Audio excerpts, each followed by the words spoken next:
I recently got my hands on Rafael Nadal's custom-made, match-issued, and match-worn-in, he wore these, Nike Vapor cages. I won these at auction. They cost about $1,500, and I've recently cut them open, and since cutting them open, I've gotten to see all the just hyper-granular, hyper-specific customizations that Nike put in just for him, his needs on the court, his game style, and his particular foot ailments with him having Mueller-Weiss syndrome. And just the level of customization that these things have in them and just all the details specific to him are so fascinating. Interestingly enough, they call this the Nike Cage 3, like his promo version of the Cage 3. The thing is, compared to the actual stock Cage 3 that Nike made, the only thing Cage 3 about them is kind of their outward look. It's a completely custom shoe. I mean, there is no shoe out there even remotely close to it. So there's gonna be a lot of things in his version of the shoe that most people are not going to like. But what Nike is actually capable of doing and capable of putting in a shoe, I think is really gonna fascinate a lot of you.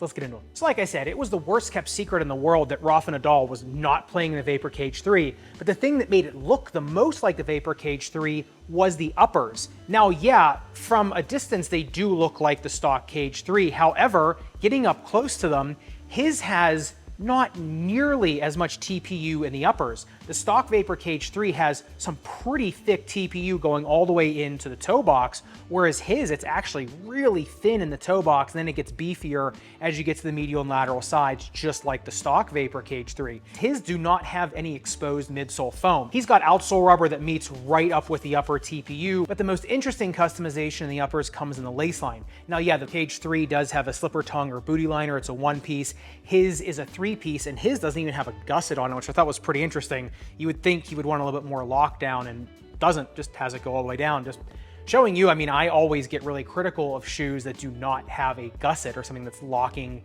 the tongue down, and his has none. Just shows you what's best for one person, not best for everybody. Now, his tongue is ridiculously thick. It has a ton of padding in it. But what's more interesting is that his lace line is reinforced with 3 panels. He's got TPU, then just backing underneath of it, whereas in the stock version, it is just 1 layer of TPU. And you can tell when you lock these things down, since him and I are relatively the same size, but we're pretty close in certain aspects. I can get into his shoes pretty comfortably.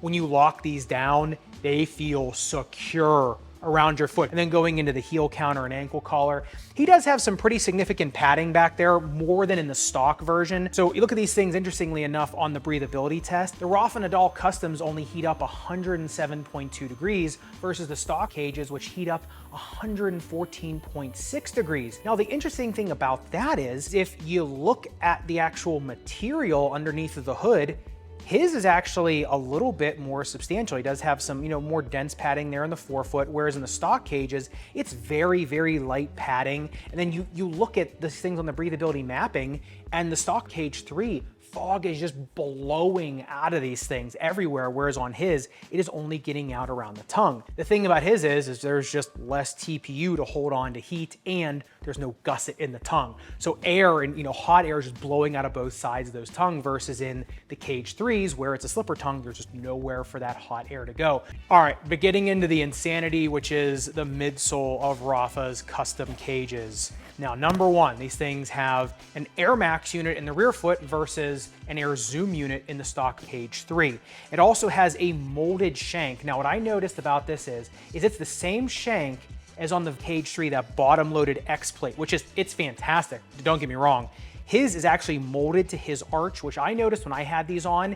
His arch is actually a little bit more posterior, right? He has a higher arch, more closer to his heel bone, versus like me, where mine is a little bit more toward my forefoot, right? My arch kind of has an apex a little bit further up. So when I had his on, it really wasn't all that comfortable because I was feeling, kind of like a hot poker near my heel, versus him, which these are made custom to him to give him, number one, more offloading for his forefoot, and more support for his Mueller-Weiss. Remember, Mueller-Weiss is when that navicular bone, that bone basically loses blood flow and starts to die. That is right in that area, right? So he's got that strong molding right under where he's having the most pathology in his foot. Now, as you move into the rest of the shoe, it is just Nike Phylon. I mean, he has his choice of any of Nike's foams. He chooses just standard Phylon.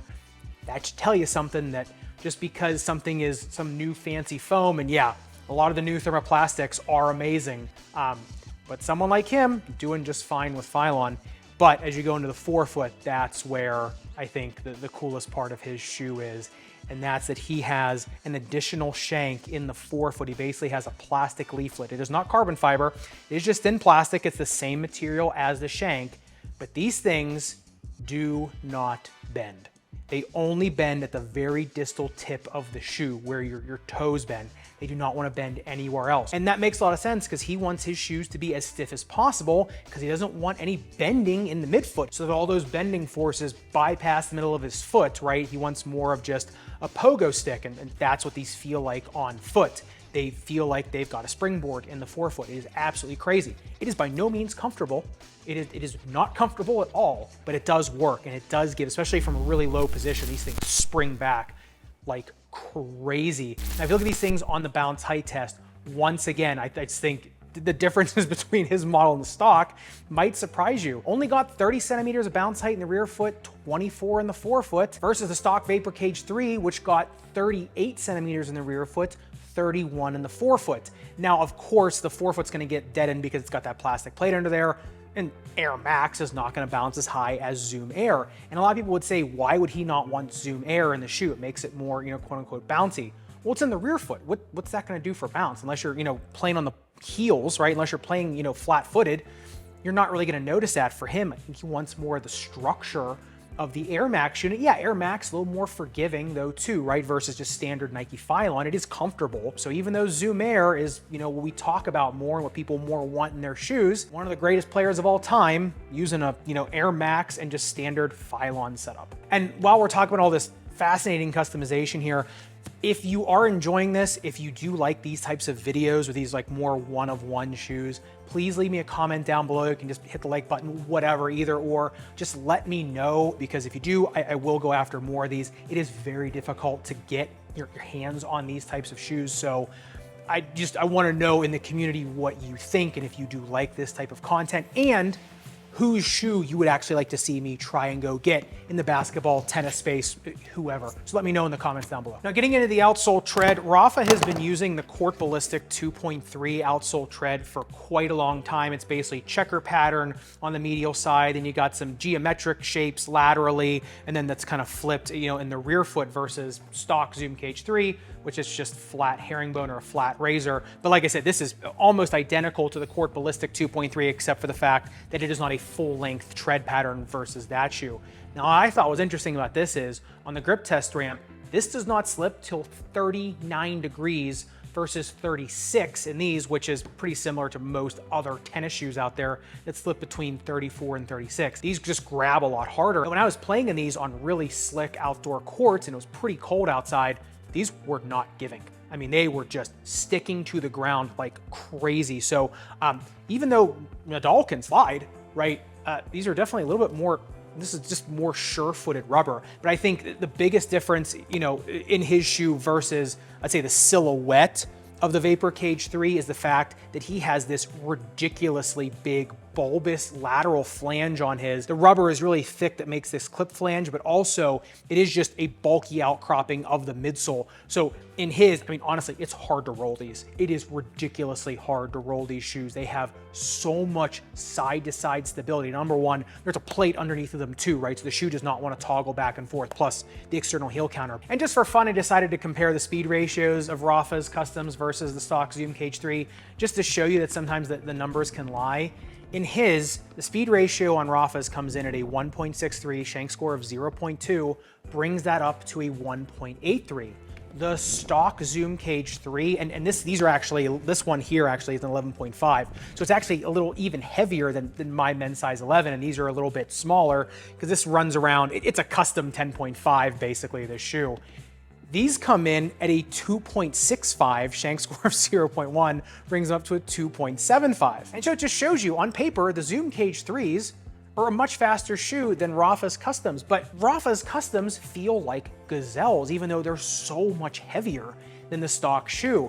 The construction of them and what you get back from this shoe is just so insane, and the side-to-side stability and the confidence you can get while turning and cornering is just so much better in these versus the stock version of them. Again, it is not comfortable by any means, but you can definitely see, you know, what it's meant to do. Like, it has a purpose and it does it really, really well. And so just a word about the fit of Rafa's shoes. Now, number one, these are, like I said, completely custom shoes. Now, the last length is about 28.2 centimeters. So like I said, it's hovering around a 10.5. The interesting thing though is if you see in the strobel board, number one, the strobel board is stitched to the uppers. Then there's an additional stitch that goes around that and kind of into the forefoot.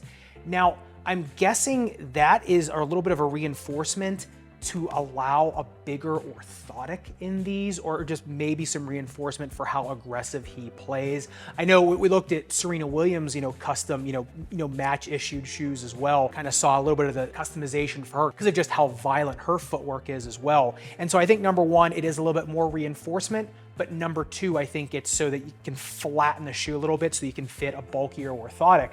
Because obviously Rafa's gonna put an orthotic in these. He's putting a custom insole in these, especially for his Mueller-Weiss.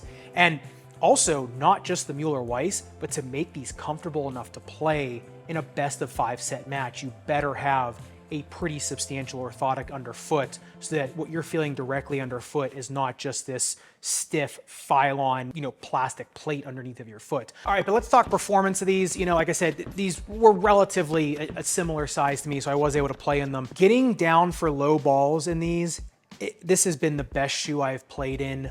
No comparison whatsoever. Low balls, bending, getting back up from a low position, and side to side cutting and moving.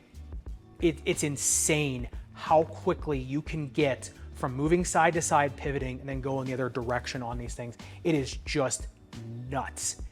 The one thing is though, like I've said, I think this is the third time, is they're one of the more uncomfortable shoes I've played in. It's just not a forgiving shoe. Yes, it plays incredibly well and the performance is insane. The grip and the grab on these things, the pop when serving over and over and over again. I mean, I was playing, I think it was like 32, 33 degrees Fahrenheit when I was outside in these. And even really cold, your body doesn't want to move, you're really just feeling like you're breaking ice off of your elbows and your knees and your ankles. Even in that kind of cold weather, these things were still popping off like crazy. I still felt faster in these than I did in other shoes in perfect conditions. And they don't feel bottom heavy either, even though these are a ridiculously heavy shoe for their size. I mean, over 16 ounces. And that's without the custom orthotic in there, which, with his, I'm sure it's bulky. I'm sure it's gonna be, a little bit heavier. It is just crazy what they can do for one person just using, honestly, relatively old technology, right? There's nothing new here in this shoe. This is all old stuff. And, Rafa Nadal just left the tour. So, I mean, he had access to everything that Nike has now. So just see that, sometimes newer isn't always better. And you can just see, what Nike tennis can do. And hopefully in the future, they start doing it, because no, people aren't gonna want this exact shoe. I'm sure people are gonna say, like, I wish I could have this shoe. A lot of people just would not want to play in these, but something similar, or something with this level of thought taken into it, into how a more aggressive tennis player plays, or how a more advanced player plays, or who cares, right? Just that level of thought that went into this shoe. If you put even half of that into Nike tennis, Nike basketball, whatever, you're gonna come up with some pretty interesting models of shoes. So I'd love to hear what you think about Rafa's customs. Do you think that you would be a good match for them? And yeah, I mean, just in general, would you rather have his custom versus the stock Cage 3? And if you do want to pick up a Normalized Playing Tennis t-shirt, I will leave a link in the description below for that. And if you do want to see my other videos on Pro 1-of-1 customs, if you want to see Serena Williams match issued Nike flares, they have a video linked right here, or Kyrie Irving's game issued Nikes, make sure you click this video right here and subscribe down below. Respect your Auburn foam. I'll see you somewhere in the sneakerverse.